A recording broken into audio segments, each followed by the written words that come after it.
नमस्कार, मैं जनता शिवम गौतम और ग्रेटर हैदराबाद म्यूनिसिपल कॉरपोरेशन के चुनावों का रिजल्ट आ जाने वाला है। उसकी शुरुआती बढ़त में जिस तरीके से भारतीय जनता पार्टी पहले नंबर पर दिखने लगी थी, उसके बाद टीआरएस और एआईएमआईएम के अंदर खलबली मच गई। उसके बाद ओवैसी को ये लगा कि अब उसे शायद अपनी राजनीति छोड़नी पड़ेगी, क्योंकि शुरुआती रुझान जो आए थे उनमें 85 सीटों पर भारतीय जनता पार्टी आगे थी और 29 सीटों पर टीआरएस थी। एआईएमआईएम तीसरे नंबर पर पहुंच गई थी, जो कि बहुत बड़ा झटका था कि चंद्रशेखर राव के लिए और असदुद्दीन ओवैसी और उसके भाई के लिए। निश्चित तौर पर यह बड़ा झटका भारतीय जनता पार्टी ने आज सुबह सुबह दिया। बाद में जो और आगे वोटों की गिनती होने लगी, उसके बाद में टीआरएस हालांकि पहले नंबर पर आ गई, लेकिन भारतीय जनता पार्टी दूसरे नंबर पर अभी भी बरकरार है और ओवैसी की पार्टी तीसरे नंबर पर है। शाम तक जब वोटिंग खत्म होगी तब तक ये निश्चित हो गया है कि अब ओवैसी की पार्टी तीसरे नंबर पर ही रहेगी और भारतीय जनता पार्टी, जिसके पिछले चुनावों में केवल 4 सीटें थीं, इस बार वो 40 से ऊपर सीटें लेती हुई स्पष्ट तौर पर दिखाई दे रही है। बात की जाए टीआरएस की पिछले चुनावों में 99 सीटें आई थी। 150 कुल सीटें हैं ग्रेटर हैदराबाद म्यूनिसिपल कॉरपोरेशन में, जिसमें से 99 पिछली बार टीआरएस के पास थी, 44 ओवैसी के पास थी, 4 भारतीय जनता पार्टी के पास और 2 सीटें कांग्रेस के पास थी। कांग्रेस को बहुत ज़्यादा कुछ नहीं मिल रहा है, उसको फिर भी दोबारा से ज़्यादा 2 ही सीटें हासिल होती हुई दिख रही हैं। लेकिन इस पूरे चुनाव में जो सबसे बड़ी जीत हासिल की है वो हासिल की है भारतीय जनता पार्टी ने। भारतीय जनता पार्टी ने राज्य की जो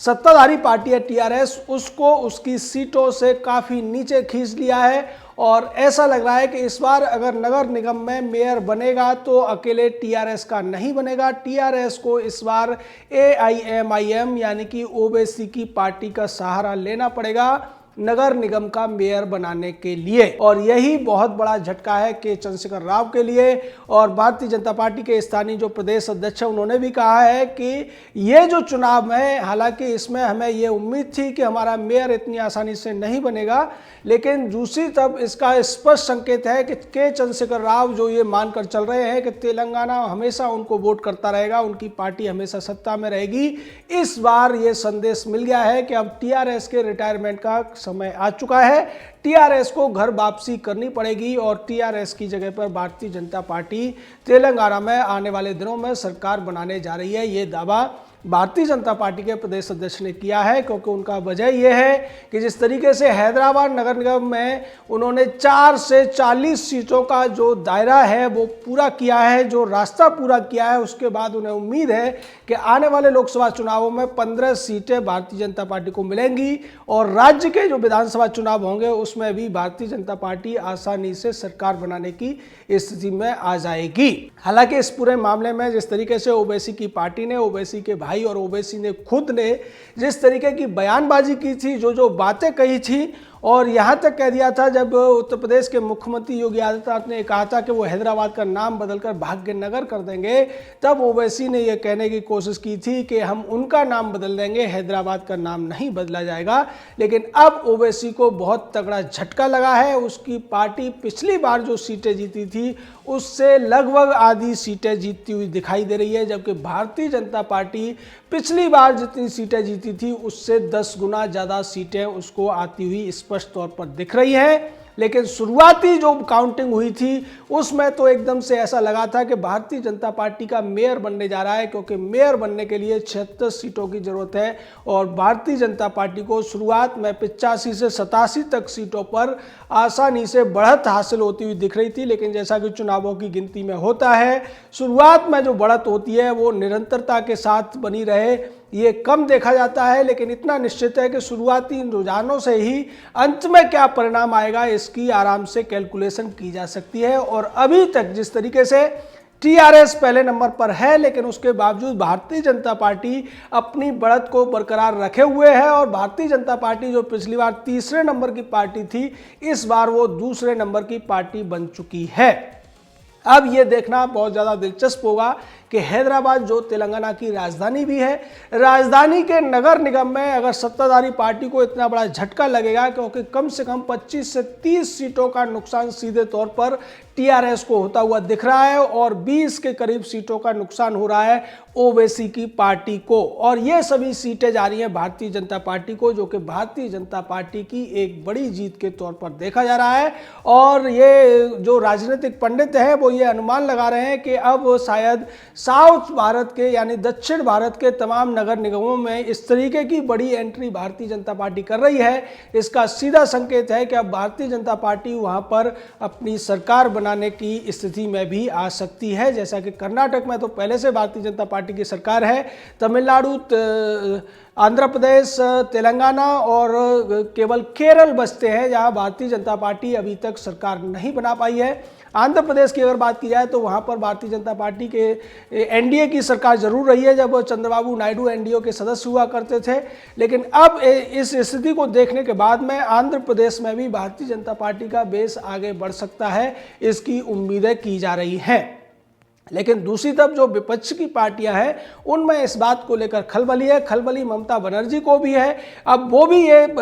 प्लान कर रही है कि अगर भारतीय जनता पार्टी हैदराबाद में जाकर सीटें जीत सकती है, हैदराबाद नगर निगम में अपनी उपस्थिति दर्ज करा सकती है, तो पश्चिम बंगाल में उसकी क्या स्थिति होगी, इसकी कल्पना करना भी ममता बनर्जी या दूसरे विपक्षी दलों के लिए मुश्किल हो रहा है। और टीआरएस को ये लग रहा है कि शायद अब उसका किला जो है उससे छीनता हुआ दिख रहा है, क्योंकि सबसे बड़ा नुकसान तो टीआरएस को ही हुआ है। उसके बाद जो दूसरा नुकसान हुआ है वो ओवैसी को हुआ है। ओवैसी को ये लगता था कि हैदराबाद में उसका एक छत्र राज चलता रहेगा, हैदराबाद में वो जो कुछ चाहेगा वही होता रहेगा, हैदराबाद नगर निगम में उसकी जो सीटें हैं कम नहीं होंगी। लेकिन इस बार भारतीय जनता पार्टी ने यह दिखा दिया है कि हैदराबाद के नगर निगम में ओवैसी की पार्टी को जो दूसरे नंबर की पार्टी का दर्जा मिला हुआ था वो दर्जा अब उसके पास नहीं रहेगा। निश्चित तौर पर कहने को लोग इसको ये कह सकते हैं कि भारतीय जनता पार्टी तमाम प्रचार तंत्र के बावजूद, तमाम बड़े बड़े नेताओं के बावजूद हैदराबाद में अपना मेयर नहीं बना सकी। इसकी उम्मीद भारतीय जनता पार्टी को भी नहीं थी।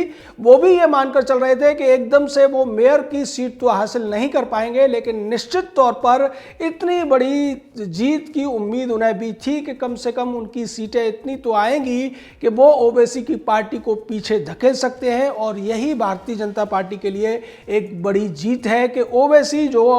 दूसरे राज्यों में जाकर भी अपनी उपस्थिति दर्ज करा रहा था, अब उसका खुद का गढ़ ही उसके हाथों से खिसकता हुआ नजर आ रहा है। ओवैसी की पार्टी महाराष्ट्र में जाती है, वहां भी मुस्लिम तुष्टीकरण और कट्टरवादी राजनीति के दम पर वो कई सीटें जीत लेता है। उसके बाद बिहार चुनाव में जिस तरीके से ओवैसी की पार्टी 5 सीटें जीतती है, ये भी लोगों के लिए चौंकाने वाली बात थी। और पूरे देश में चर्चा ये थी कि क्या ओवैसी अब हर उस जगह पर चुनाव लड़ेगा जहां मुस्लिम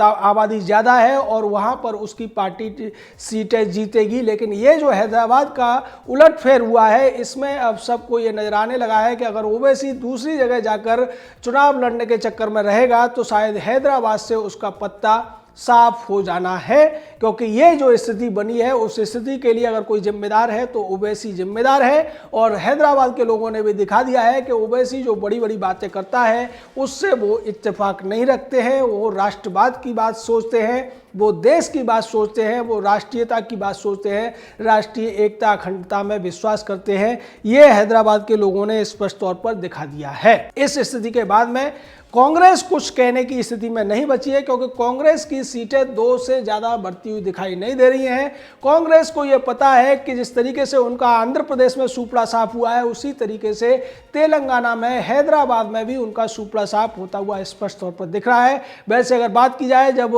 आंध्र प्रदेश पूरा एक संयुक्त राज्य हुआ करता था, तेलंगाना उसी में शामिल था, तब भी हैदराबाद आंध्र प्रदेश की राजधानी थी। और ऐसे प्रदेश के और इतने बड़े शहर से कांग्रेस का सफाया हो जाना ये दिखाता है कि कांग्रेस पूरी तरीके से साफ हो चुकी है अब तेलंगाना से भी। तेलंगाना में पिछली बार भारतीय जनता पार्टी को जिस तरीके से 4 सीटें मिली लोकसभा की, उसके बाद भी ये पता चल गया था कि कांग्रेस का अब तेलंगाना में कोई भी नामो निशान नहीं बचने वाला है। वही स्थिति अब हैदराबाद नगर निगम चुनावों में स्पष्ट तौर पर दिखती हुई नजर आ रही है। हैदराबाद का जो नगर निगम है वो 4 जिलों में फैला हुआ है, रंगारेड्डी, संगारेड्डी और मेडक के अलावा इसमें हैदराबाद जिला है। तो निश्चित तौर पर इतने बड़े हैदराबाद के नगर निगम में अगर भारतीय जनता पार्टी अपनी उपस्थिति दर्ज करा रही है, अपने आप को स्थापित करती हुई दिख रही है, अपनी जो उपस्थिति है उसको कई गुना बढ़ाती हुई दिख रही है, जैसा कि 4 सीटों से 40 सीटों की तरफ जाते हुए भारतीय जनता पार्टी इस चुनाव में दिखी है। उसके बाद अगर कोई ये कहता है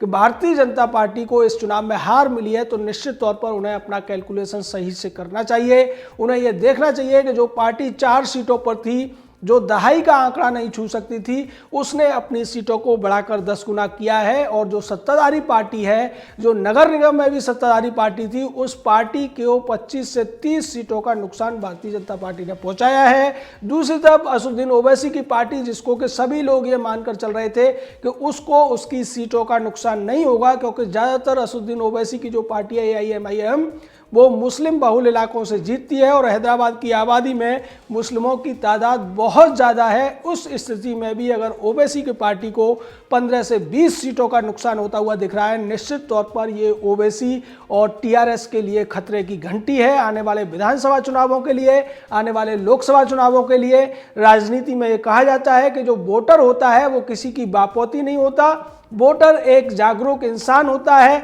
और वो कब किस करवट बैठेगा इसको कोई भी अनुमान भी नहीं लगा सकता है। इस पूरे मामले में जितने भी अनुमान लगाए जा रहे थे, जितने भी ओपिनियन पोल या एग्जिट पोल की बात आ रही थी, उसमें भी किसी को ये पता नहीं था कि ओवैसी की पार्टी तीसरे नंबर पर खिसक जाएगी, भारतीय जनता पार्टी दूसरे नंबर पर आ जाएगी और TRS को भी भारी तादाद में नुकसान उठाना पड़ेगा सीटों का। उसे अगर अपना मेयर बनाने के लिए ओवैसी की पार्टी से हाथ मिलाना पड़ता है, निश्चित तौर पर यह बहुत बड़ी हार होगी के चंद्रशेखर राव के लिए और ओवैसी के लिए। जय हिंद, जय भारत।